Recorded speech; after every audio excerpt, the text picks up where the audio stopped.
I am super intrigued by the law of assumption, in particular Neville Goddard's teachings, because it basically shows us that we are the producer, we are the director, we are the scriptwriter, the actor of our own movie called life. My last video was all about the law of thought transmission and basically how our thoughts create vibrations, and those vibrations actually impact and influence other people. It changes the way they see us, the way they view us, the way they respond to us, the way they react to us, and ultimately how they treat us. We can actually transform our relationships just simply by the nature of our thoughts. But it goes even further. Here's something I left out that's really interesting. So Neville goes on to say that our thoughts will create a corresponding action unless it's not a match. He says the nature of our thoughts will vibrate into other people and cause them to take action that they aren't even aware of, unless it's not a match and this other person is incapable of accepting this vibration, that it actually comes back to us. So be careful, stop your gossiping about other people. It might just come back to you. This is kind of all based on the idea of frequency and resonance. When two frequencies are the same, they resonate and amplify each other. But when two frequencies are not the same, there will be no resonance. If you have two tuning forks and you strike one of them and you put it next to another tuning fork that's on the same frequency,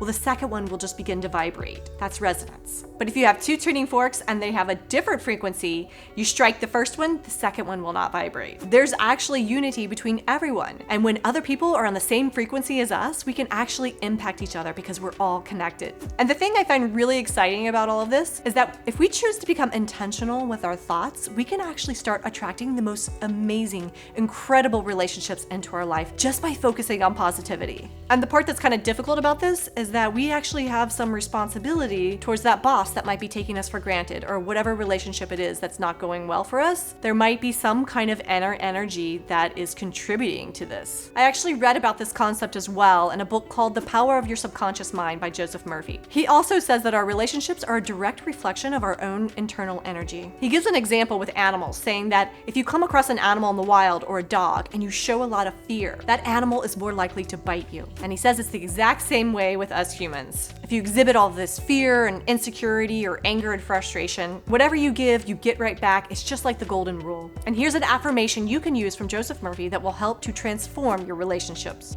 I think, speak, and act lovingly, quietly, and peacefully. I now radiate love, peace, tolerance, and kindness to all people who criticized me and gossiped about me. I anchor my thoughts on peace, harmony, and goodwill to all. Whenever I'm about to react negatively, I say firmly to myself, I'm going to think, speak, and act from the standpoint of the principle of harmony, health, and peace within myself. Creative intelligence leads, rules, and guides me in all my ways. I'll write that affirmation down below in the description in case you want to copy and paste it and use it for later. I'm Sarah Stone Love. I hope this video inspires you to speak positively about others and yourself. I hope you enjoyed it. Hope you learned something from it. If you did, please subscribe and join me every Tuesday and Thursday where we'll be studying the law of assumption.